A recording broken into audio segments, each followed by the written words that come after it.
Entonces, realmente eran dos situaciones en las que tú terrenalmente ponías tus ojos y veías, y no veías salida, no veías respuesta, no veías cómo ibas a salir adelante.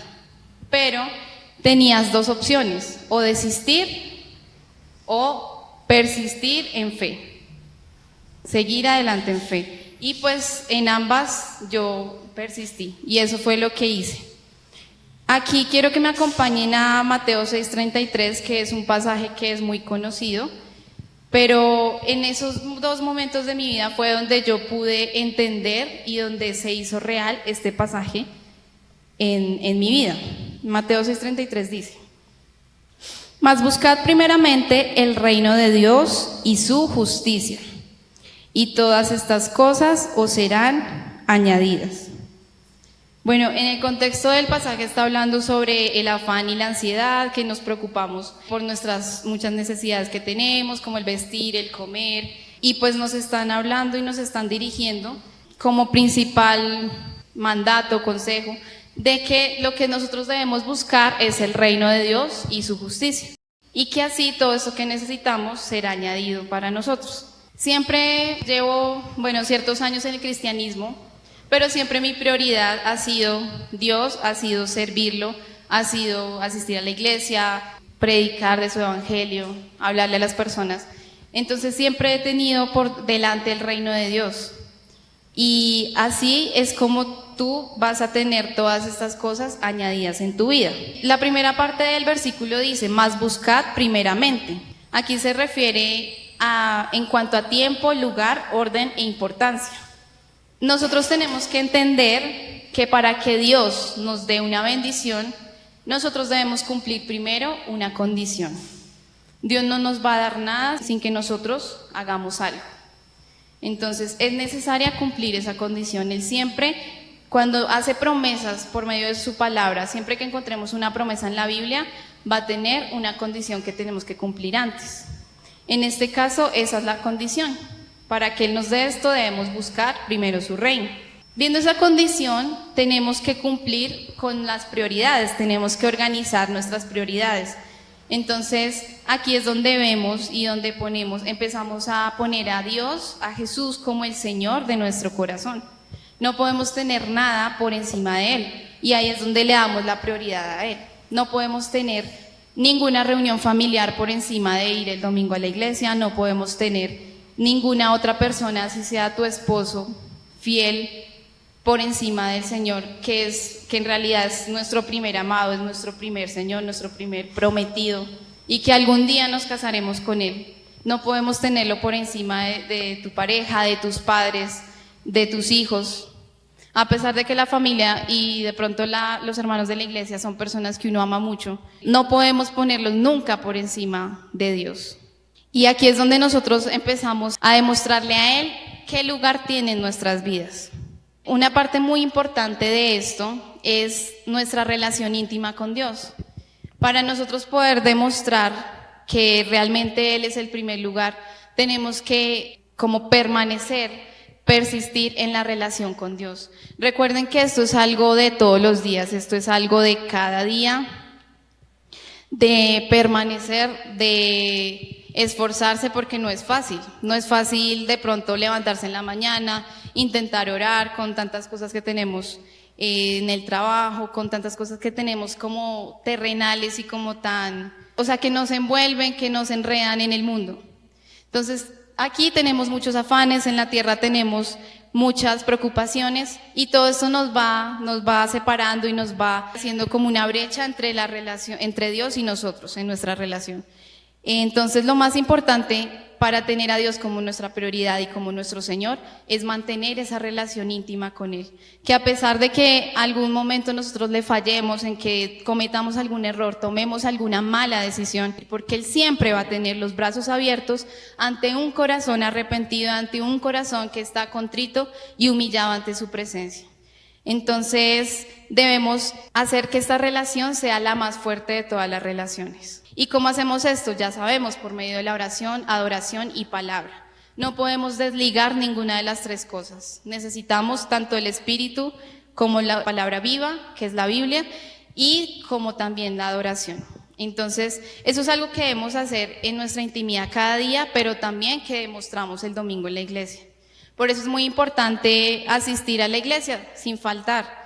Y aquí viene otra parte que es ya cuando nos refieren que debemos buscar primeramente el reino de Dios. Entonces, nosotros sabemos que tenemos que buscarlo, pero ¿cómo sabemos a quién o qué tenemos que buscar? Entonces, quiero que me acompañen para reforzar esta idea en Mateo 3, versículos 1 al 2. En aquellos días vino Juan el Bautista predicando en el desierto de Judea y diciendo: arrepentíos porque el reino de los cielos se ha acercado. Pues este es aquel de quien habló el profeta Isaías cuando dijo: voz que clama en el desierto, preparad el camino del Señor, enderezar sus sendas. Entonces aquí vemos que Juan el Bautista estaba preparando el camino de Jesucristo y estaba anunciando su venida. Cuando dice en el versículo 2, arrepentíos porque el reino de los cielos se ha acercado. Literalmente se refiere a que Jesucristo se ha acercado. El reino de los cielos es Jesucristo. Entonces, nosotros debemos saber que cuando nos referimos al reino de Dios es Jesucristo. Y recuerden que este es un reino espiritual, ¿sí? No es un reino de pronto en el Antiguo Testamento y los hebreos, los judíos, ellos buscaban un rey político, un gobernante, y era la promesa para ellos, pero ellos estaban confundidos, porque cuando llegó Jesús, su reino no era de este mundo, su reino no era terrenal, su reino era espiritual. Entonces, nosotros sabemos y conocemos que ese reino espiritual es el que Él ha sembrado en nuestros corazones y que al tener a su Espíritu Santo en nosotros, ahí tenemos su reino espiritual. Y ese es el reino que debemos buscar a Cristo primero. Y Cristo debe ser el centro de nuestra vida y el centro de nuestro corazón. Este reino espiritual también es un reino de recibir y dar. Primero que todo llegamos y recibimos, hemos recibido su amor, hemos recibido su gracia, hemos recibido su salvación, hemos recibido tantas cosas que Él nos ha dado, que estamos llenos de tantas cosas que ahora debemos es darlas. No podemos quedarnos solo recibiendo, no podemos quedarnos solo aprendiendo, sino cada cosa que aprendemos y cada cosa que recibimos de Él, debemos entregarla y darla a los demás. Entonces aquí aprendemos el reino espiritual de dar y compartir. No es un tesoro que deba ser oculto, que deba ser escondido, sino es un tesoro que debe ser repartido y compartido para los demás. También para nosotros tener el reino de Cristo en nuestro corazón y buscarlo primero, es muy importante el servicio. Cuando yo ya tengo mi relación con Dios, cuando yo ya tengo en primer lugar el estudiar la Biblia, el orar, el adorarle, yo debo servir. No puede haber un cristiano que no esté sirviendo, en lo que sea. Hay tantas cosas que se pueden hacer en realidad que por eso Dios en su multiforme gracia nos dio diferentes dones, nos dio diferentes ministerios para que nosotros podamos desarrollar lo que estamos haciendo. Entonces la invitación en este punto es para que no nos quedemos estancados y que tampoco en cuanto al servicio nos quedemos siempre haciendo lo mismo, porque siempre va a ser un día para hacer algo nuevo. Muchas veces de pronto dejamos de hacer cosas por primera vez y es muy importante arriesgarnos a hacer ciertas cosas por primera vez. Chévere cuando uno intenta conducir una moto por primera vez. Es chévere cuando uno intenta conducir un carro por primera vez. Entonces, también en cuanto al servicio, debemos mirar el Señor lo que quiere con nosotros y no cerrarnos, sino abrir para que Él nos pueda usar como Él quiera. Somos sus utensilios para usos honrosos, no somos unos utensilios para solamente un uso, para muchos usos honrosos. Entonces así es como nosotros demostraremos con nuestro servicio que lo tenemos a Él como el Rey y el Señor de nuestro corazón. Después de buscar el reino de Dios, debemos buscar su justicia. En cuanto a justicia, nosotros sabemos que nuestra justificación no depende de nosotros y nunca dependió de nosotros. Nuestra justificación es por la fe y por medio de Cristo. Cristo fue el único justo, fue el único que pudo satisfacer la ira del Padre y fue el único que nunca pecó. Fue tentado en todo, pero nunca pecó. Y gracias a que Él hizo eso, nosotros ahora tenemos su justicia. Aquí hay una parte muy importante y es la doctrina de la imputación. No sé si algunos la conozcan. Es que nuestro pecado fue imputado sobre Cristo y su justicia fue imputada sobre nosotros. Él fue el sustituto, el Cordero fue el sustituto que tomó nuestro lugar. Entonces, todo lo que debía ser imputado a nosotros, pago del pecado que es la muerte, la condenación, la ira de Dios, todo esto que merecíamos nosotros, fue imputado sobre Cristo. Y eso fue lo que Cristo recibió en el Calvario. Y todo lo que estaba imputado sobre Cristo fue imputado sobre nosotros. Su perdón, su gracia, su justicia, su rectitud, su santidad. Porque nosotros no podemos ser santos por nosotros mismos, sino solo por medio de Él. Y aquí es donde reconocemos y sabemos que nada de lo que nosotros hayamos hecho, ni de lo que hagamos, nos hace justos, sino que solo en Él podemos ser justos. En la Biblia dice que no hay justo ni aun uno. En cuanto a nosotros, el único que cumplió toda la ley y que nunca falló fue Él, fue Cristo. Y por Él podemos ser nosotros justificados. Y al ser nosotros justificados, hemos recibido también, por medio de su Espíritu Santo, su carácter. Esto es muy importante y nos falta mucho, la verdad. Tener más carácter. Ustedes ven en la palabra cómo fue Cristo y nosotros estamos muy lejos de realmente llegar a ser como Él fue. Pero gracias a todo lo que Él nos ha dado, Él nos dio también, por medio de su Espíritu Santo, nos dio los frutos del Espíritu. Y esos frutos son los que van a demostrar el carácter de Cristo en nosotros.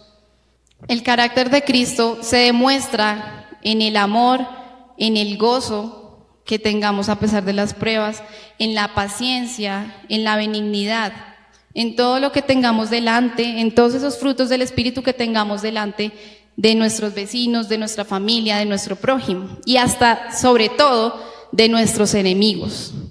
Porque recuerden que Él nos mandó amar a nuestros enemigos y así como nos mandó a amarlos, también nos mandó a hacer testimonio delante de ellos. Y ese carácter y estos frutos del Espíritu son los que van a dar ese testimonio a los demás de que somos hijos de Dios. No puede haber un cristiano que no tenga carácter. Nos falta mucho, pero nosotros cada vez estamos en un proceso y estamos creciendo.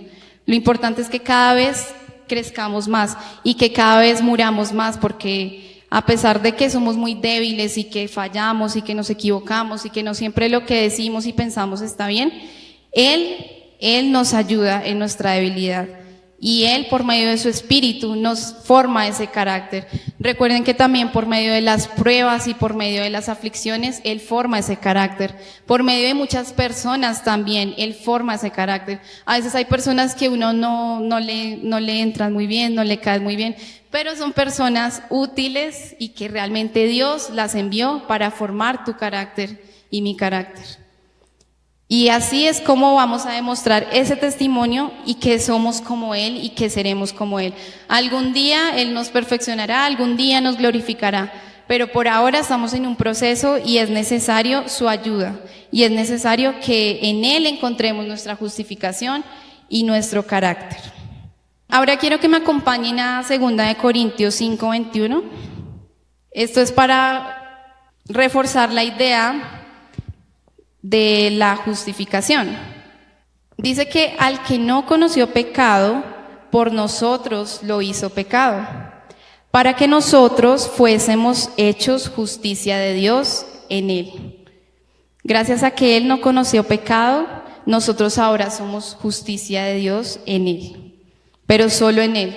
No puedes jactarte nunca de nada de lo que hagas, no puedes gloriarte nunca, ni enorgullecerte ni un poco de lo que hagas, para hacer que abunde en vosotros toda gracia, a fin de que teniendo siempre en todas las cosas todo lo suficiente, abundéis para toda buena obra. Aquí vemos que cuando tenemos siempre en todas las cosas lo suficiente, por eso Dios no siempre, no nos va a dar siempre lo que queremos, porque a veces pedimos mal, no sabemos pedir, no tenemos un propósito con lo que vamos a pedir. Pero aquí dice que debemos tener en todas las cosas todo lo suficiente. ¿Sí? Que tú tengas un plato en tu mesa, que tú tengas un techo donde dormir, una cama, que tú tengas amor en tu familia. Eso es todo lo suficiente. No necesitamos nada más. O sea, si tenemos a Cristo y tenemos esas cosas necesarias, lo tenemos todo. Entonces, vemos que teniendo todo lo suficiente, debemos abundar para toda buena obra. Cuando Él nos da todo lo suficiente, lo importante es que abundemos para toda buena obra, porque ¿qué sirve que Dios te dé lo que necesitas si tú no le vas a dar nada a Dios en agradecimiento? Y ahí es donde entran nuestras buenas obras. Nuestras buenas obras sirven es para demostrar y evidenciar que estamos agradecidos con Dios y que estamos dispuestos a entregar nuestras vidas a Él. Cada cosa que nosotros pidamos al Padre y que Él nos brinde debe tener un propósito. Aquí Él no nos va a dar nada sin propósitos. Y para continuar con lo que les estoy contando de mi testimonio, no siempre yo le he pedido a Dios, pero muchas veces Él, a pesar de que no le pida, me ha dado lo que necesitaba, porque Él conoce las peticiones y los deseos de nuestro corazón. Imagínense si Él nos da sin pedirle, ¿cómo no nos dará aún más si le pedimos? Y recuerden que primero que todo Él es nuestro Padre, entonces Él siempre va a querer darnos lo que nosotros queramos conforme a su voluntad. No podemos desligarlo de su voluntad y no podemos desligarlo de su propósito.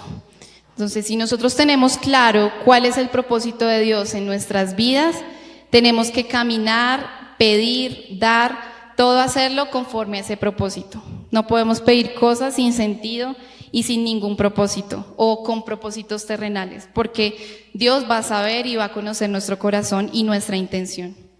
En Romanos 8:32 dice que el que no escatimó ni a su propio Hijo, sino que lo entregó por todos nosotros, ¿cómo no nos dará también con Él todas las cosas?